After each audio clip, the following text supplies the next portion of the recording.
आतंकवाद विरोधी अभियान के तहत 7 विदेशी नागरिकों को गिरफ्तार किया। इन आरोपियों में 6 यूक्रेनी नागरिक और 1 अमेरिकी नागरिक शामिल हैं। हालांकि जिस एक अमेरिकी नागरिक को गिरफ्तार किया गया उसके बारे में कुछ चौंकाने वाली जानकारी सामने आई। गिरफ्तार किए गए अमेरिकी नागरिक का नाम मैथ्यू ओरन वैन डाइक बताया जा रहा है। 46 वर्षीय वैन डाइक खुद को डॉक्यूमेंट्री फिल्म मेकर, पूर्व पत्रकार और फ्रीडम फाइटर कहता है, लेकिन कुछ मीडिया रिपोर्ट्स के मुताबिक वो अंतर्राष्ट्रीय स्तर पर सक्रिय भाड़े के सैनिकों में से एक।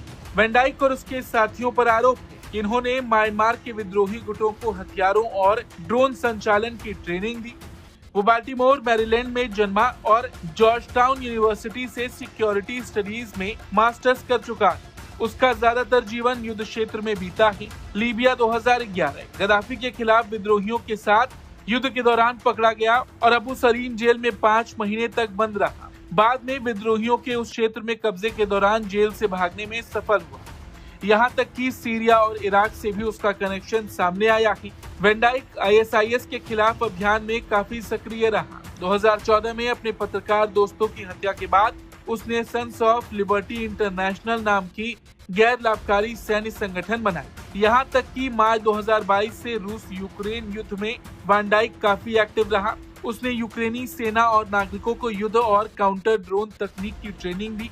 इसके अलावा 2019 से वेनेजुएला में मादुरो सरकार के खिलाफ विद्रोही खुफिया अभियान चलाया।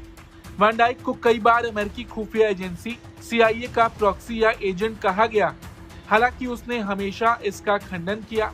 विशेषज्ञों का मानना है कि उसके निजी कदम अक्सर अमेरिकी रणनीतिक हितों के अनुरूप होते हैं और वो ऐसे काम करता है जो कोई भी आधिकारिक सरकार सीधे नहीं कर सकती। इस बार भी NIA के FIR और शुरुआती जांच के अनुसार ये आरोपी टूरिस्ट वीजा पर भारत आया, फिर बिना रिक्वेस्टेड एरिया परमिट या इनर लाइन परमिट के मिजोरम के सीमावर्ती इलाकों से होकर अवैध रूप से म्यांमार में दाखिल हुआ।